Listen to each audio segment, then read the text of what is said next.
तुम ये बताओ कि पत्थर किसने बरसाए? पहले पुलिस ने पहले गोली चलाई और वो सोची समझी रणनीति के तहत था, और उसके बाद में आरोप लगा दिया कि इन्होंने पत्थर मारे हैं। और जब 19 तारीख को सर्वे होगा तो 24 को किस बात के लिए पहुंच गए? वो पूरी तरह से प्लानिंग करके ये हत्याकांड को अंजाम दिया गया, इस दंगे को अंजाम दिया गया। आरएसएस वाले, अदालत वाले, सरकार वाले सब मिले हुए हैं। उसने देखा बाबर ने तोड़वाया। कहने से तो मैं ये भी कह सकता हूं कि यहाँ जितने मंदिर बने हुए हैं वो बौद्ध स्मारकों को तोड़कर बनाए गए हैं। उनके सबके नीचे देख लो, अयोध्या के नीचे देख लो, बौद्ध स्मारक ही मिलेंगे। जब सरकार गुंडागर्दी पर उतरी हो, कानून और संविधान को कुचलने पर आमादा हो, वो कुछ भी कर सकती है। योगी ब्राह्मणवादी मानसिकता का व्यक्ति है। हिंदू हिंदू कह के हिंदुओं को बदनाम किया जा रहा है, और ये जितने भी भगवा पहने हुए घूम रहे हैं, ये मंदिर मस्जिद की लड़ाई करवाते फिर रहे हैं। अफसोस इस बात का है कि इस कुचलने में अदालतें भी शामिल हैं। आपने कभी देखा है ऐसा कभी हुआ है? 19 तारीख को दोपहर को पिटीशन पड़ती है, उसी दिन विपक्षी को मौका दिए बिना आदेश पारित हो जाता है, और उसी दिन वो आदेश लागू कराने के लिए एएसआई के जो लोग हैं वो पहुंच भी जाते हैं। आप देखें मजेदार बात, सुबह पहुंच गए उसी दिन शाम को।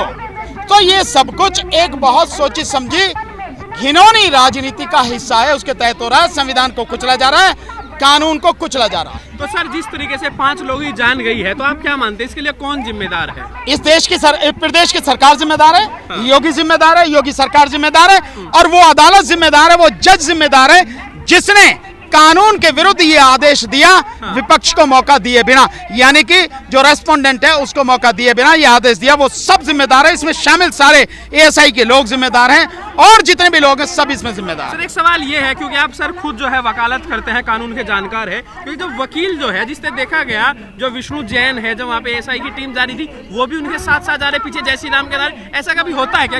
एक वकील के तौर पर मैं आपसे भी जानना चाहता हूँ, एक्सपीरियंस नहीं, ये वकील का काम नहीं है। और जिसकी आप बात कर रहे हो वो कहने के लिए वकील है, वो आरएसएस का एजेंट है, बीजेपी का आदमी है। अन्यथा किसी वकील का ये नहीं। वकील का काम है आप अदालत में काम करो, अदालत में काम करो आप, और अदालत में काम करके जो आपने कर दिया वहां आपका काम खत्म हो गया। लेकिन जब आप इस तरह के नारे लगाते जा रहे हैं तो ये साफ जाहिर है आप किस राजनीति का हिस्सा हैं और आप क्या करना चाहते हैं, वही आपने किया। लेकिन सर क्या लग रहा है, संभल जो भी राजनीति नेता जा रहे हैं, अखिलेश यादव या फिर चंद्रशेखर आजाद, राहुल गांधी भी जाने वाले हैं, आज राहुल गांधी जाने वाले, तो क्या लग रहा है उनको भी रोका जाएगा? सरकार है, किसी को भी रोक सकती है। सरकार की पोल ना खुल जाए, सरकार नंगी ना हो जाए कि किस तरह से उसने हत्या की है 5 लोगों की, और किस तरह से सारे मामले को सांप्रदायिक रूप देकर देश में दंगा भड़काने की कोशिश है। ये सब कुछ सारी पोल ना खुल जाए, इसके लिए सरकार रोक रही है। अन्यथा कहीं भी कोई भी जा सकता है, भारत का संविधान ही जाए तो कहीं भी जाए। जो सर सांसद है जियाउर रहमान, वो कह रहे हैं कि जो अवैध हथियार है उनसे जो है पुलिस ने गोली चलाई है। हाँ, तो मैं भी जानता हूँ इस बात को भाई। अवैध हथियारों से कल भी मेरे से एक पत्रकार है, उन्होंने सवाल पूछा तो मैंने साफ कहा कि क्या पुलिस के पास में गैर कानूनी नाजायज कट्टे नहीं होंगे, क्या हथियार नहीं होंगे? पुलिस हर तरह से काम करती है। जहां लीगल हथियार चलाने वहां लीगल हथियार से काम करती है, जहां अवैध हथियार चलाने वहां अवैध हथियार से, ताकि कहेंगे भाई हमारे पास तो लीगली, हम अवैध कहां रखेंगे। और आरोप जो है दूसरे पे लगे, ये सब कुछ प्लान्ड वे में है। पूरी तरह से प्लानिंग करके ये हत्याकांड को अंजाम दिया गया, इस दंगे को अंजाम दिया गया। एफआईआर हुई जो वहाँ थे ही नहीं संभल में उस टाइम पे सपा की, तो क्या फर्क पड़ता? हो सकता मेरे पे भी एफआईआर हो जाए, मैं क्या संभल में गया हूँ? किसी पर भी एफआईआर हो सकती है। जब सरकार गुंडागर्दी पर उतरी हो, कानून और संविधान को कुचलने पर आमादा हो, वो कुछ भी कर सकती है। जिसको भी टारगेट बनाना चाहे, जिसको भी पकड़ना चाहे, जिसको भी गिरफ्तार करके डालना चाहे, उसके नाम एफआईआर कर दो, उसका नाम लिखवा दो, क्या फर्क पड़ता है? पुलिस निकम्मी हो गई है, गुंडागर्दी कर रही है। कौन कह रहा? तेजस्वी यादव। ये सारा एक्ट क्या बता रहा है? ये एक्ट क्या बता रहा है? पुलिस का काम क्या है? वो पुलिस ने वो काम तो नहीं किया। पुलिस जिस तरह से सामने से गोली चला रही है, ये काम किसका है? काम तो अगर तेजस्वी कह रहे हैं तो उन्होंने कुछ देखा होगा, उसी के बाद में कह रहे हैं। लेकिन योगी जी कह रहे हैं हिंदू होने पे गर्व करो। सर करो, तुम भी करो हिंदू होने पर गर्व, लेकिन वो हिंदू नहीं है, वो हिंदू नहीं है। योगी हिंदू नहीं है, योगी ब्राह्मणवादी मानसिकता का व्यक्ति है, वो मनुवादी मानसिकता का व्यक्ति है, आरएसएस की विचारधारा से पीड़ित व्यक्ति है। वो हिंदू हिंदू हिंदू कह के हिंदुओं को बदनाम किया जा रहा है। क्या हिंदू शामिल हैं? जी जी, संविधान दिवस मनाया लखनऊ में योगी जी। संविधान दिवस मना रहे हैं, और एक तरफ संविधान की जो कुचलने हैं, गैर संवैधानिक काम कर रहे हैं, गैर कानूनी काम कर रहे हैं। तो ये तो ढोंगी हैं, ये सारे काम करते हैं। वो मोदी भी तो मना रहा है, सुप्रीम कोर्ट में जा रहा मनाने। सर, अभी मैनपुरी में 4 दिन पहले ये राहुल गांधी से पूछो सवाल। अभी मैनपुरी में एक बलात्कार हुआ दलित लड़की का, ना तो वहाँ अखिलेश गए हैं, ना राहुल गांधी गए हैं, ना चंद्रशेखर, वहाँ किसी ने उसका वो नहीं लिया। देखिए वहां मैं भी नहीं गया जी। आप एक चीज को समझिए कि सब जगह जाना सभी का संभव नहीं होता, इस बात को मानिए। पहले मेरी बात सुनिए यार, हर जगह जाना सबका संभव नहीं होता। हाँ ये मैं मानता हूं कि आवाज जरूर उठानी चाहिए, लेकिन आप इस तरह की घटनाओं में जाओगे तब भी क्या ये घटनाएं रुक रही हैं? हमें व्यवस्था वो करनी चाहिए ताकि ये सारी जो घटनाएं हो रही हैं, जो सब कुछ हो रहा है, ये स्थायी रूप से रुके। हमें उस पर काम करना चाहिए।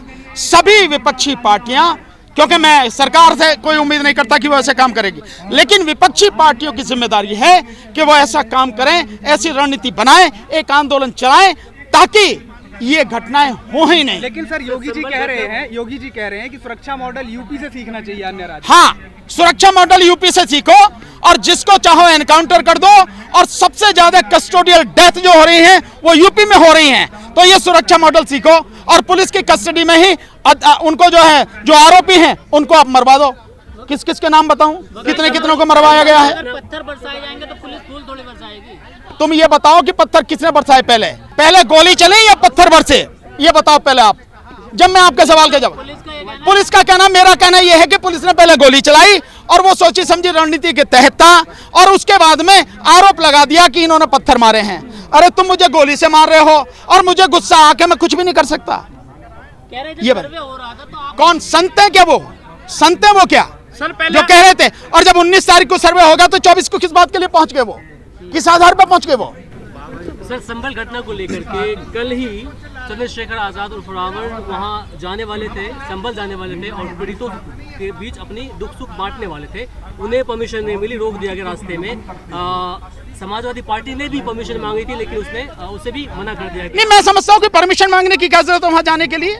ये क्या मतलब है? पुलिस रोक रही है। देश में पुलिस रोक रही है तो आप जाओ ना, परमिशन लेने की क्या जरूरत है? जो लोग इस सारी हिंसा के लिए जिम्मेदार हैं, जो सोची समझी थी राजनीति के तहत ये सब कुछ करा रहे हैं, आप मानते हो कि आपको परमिशन देंगे वो लोग? बहुत अजीब सी बात है। आपको परमिशन नहीं लेनी, आपको कहना भी नहीं पुलिस से, आप जाओ, पुलिस आपको रोक लेती है, कोई बात नहीं। आप संविधान का पालन करते हुए, कानून का पालन करते हुए वो रोकते हैं, जहाँ रोकते हैं वहीं बैठ जाओ, बात खत्म होगी। कह रहे हैं कि बाबर ने तुड़वाया वो मंदिर और मस्जिद बनवाया 1529 में। कौन कह रहा? विष्णु जैन। उसने देखा बाबर ने तुड़वाया? देखा उसने? नहीं, कहने से क्या होता? बाबर नाम कहने से तो मैं ये भी कह सकता हूं कि यहाँ जितने मंदिर बने हुए हैं वो बौद्ध स्मारकों को तोड़कर बनाए गए हैं। उनके सबके नीचे देख लो, अयोध्या के नीचे देख लो, बौद्ध स्मारक ही मिलेंगे। और एएसआई की रिपोर्ट तो अयोध्या के ऊपर बड़ी जबरदस्त रिपोर्ट है, वो सारे बौद्ध स्मारक ही हैं जिनकी बात कर रहे हो। कहने से क्या होता है? लेकिन सर बात दूसरी है, बात सबूत की। पर बात मैं ये कह रहा हूं कि आप चलेंगे देश के संविधान से, आप चलेंगे देश के कानून से। 1991 में कानून बना कि सभी धार्मिक स्थलों की भारत में जो स्थिति है, जो 1947 से पहले थी वही रहेगी, उसमें कोई छेड़छाड़ नहीं होगी और भविष्य में भी कोई छेड़छाड़ नहीं होगी। फिर भी सर ऑर्डर क्यों दिया जा रहा है सर्वेक्षण के लिए? इसीलिए तो मैं कह रहा हूं गैर कानूनी। मैंने इसीलिए तो कहा है कि जो आदेश दिया गया है उसकी नींव रख गया चंद्रचूड़, भारत का मुख्य न्यायाधीश जो अभी रिटायर हुआ, और वो बता के गया कि हम सारे मिले हुए हैं। मोदी पूछा ना उसके यहाँ पे जो गणेश पूजा पे, तो वो बता के गया कि हम सब मिले हुए हैं। यार समझो इस बात को, आरएसएस वाले, अदालत वाले, सरकार वाले सब मिले हुए हैं। सर क्या ये मामला सर्वे तक ही रहेगा या फिर आगे भी ये मामला बढ़ सकता है? अगर इसका विरोध जबरदस्त तरीके से नहीं हुआ तो ये आगे बढ़ेगा, ये बढ़ाने की कोशिश करेंगे, क्योंकि जैसे जैसे अब ये चुनाव हुए, चुनाव में जिस तरह से उनकी बुरी तरह से वो जीत के आए हैं बेईमानी से, उस बेईमानी को ढकने के लिए, उसे छुपाने के लिए, उस मुद्दे से ध्यान भटकाने के लिए सब कुछ किया गया है जो हल्ला मच रहा है। और दूसरी बात, और ये जो सब कुछ किया जा रहा है उस सबको समझने की जरूरत है। अगर आपने विरोध नहीं किया, लोगों ने विरोध नहीं किया, तो नतीजा यही होगा कि ये सब चीज आगे बढ़ेंगी, क्योंकि वो हिंदू मुस्लिम कराना चाहते हैं। सर सांसदों के ऊपर भी सर एफआईआर हुई है, जो बर्ग साहब है, किसी के ऊपर भी हो सकती है। एफआईआर करने में क्या, पुलिस से लिखने में, उसी को लिखना, पुलिस को जिसका चाहो नाम लिख दो, उसमें क्या फर्क पड़ता है? अब पूछो यार, रुक जाओ, पहले इन्हें पूछ रहे हैं तो सारे सवाल पूछो यार। लोकतंत्र में जनभावना बड़ी होती है। जब लाखों लोग सड़क पे उतर जाते हैं, कहते हैं हमें वो वहाँ पर बाबर ने तोड़ा है, बाबरी मस्जिद की बात कर रहा हूँ, तो उन भावनाओं का क्या होगा? कानून से ऊपर हो क्या तुम? या जो भी लोग हैं कानून से ऊपर है क्या? संविधान से चलेगा ना, संविधान से चलेगा। लोकतंत्र का मतलब यह है कि संविधान से, लोकतंत्र से और कानून से चलेगा राज, किसी की मर्जी से नहीं चलेगा। 1000, 10,000, लाख लोग इकट्ठे होकर जिस बात को, गलत बात को कहने लगे तो उसकी मानी नहीं जाएगी, संविधान से मानी जाएगी। संविधान को लोकतंत्र बदल भी तो देता है सर। कौन सा लोकतंत्र बदल देता है? किसी भी लोकतंत्र संविधान को लोकतंत्र संविधान को नहीं बदलता। जो तानाशाह सरकारें हैं वो संविधान को बदलते, लोकतंत्र नहीं बदलता। असदुद्दीन ओवैसी ने कहा है, सुनिए, असदुद्दीन ओवैसी ने कहा है कि ये सारे मामला जो हो रहे हैं पिछले कई महीनों से हो रहे हैं इसलिए कि राम मंदिर का जो फैसला आया था सुप्रीम कोर्ट के द्वारा कॉम्प्रोमाइज किया गया था, इसलिए इतना कुछ हो रहा है। देखिए, हर चीज के पीछे कोई ना कोई कारण जरूर होता है।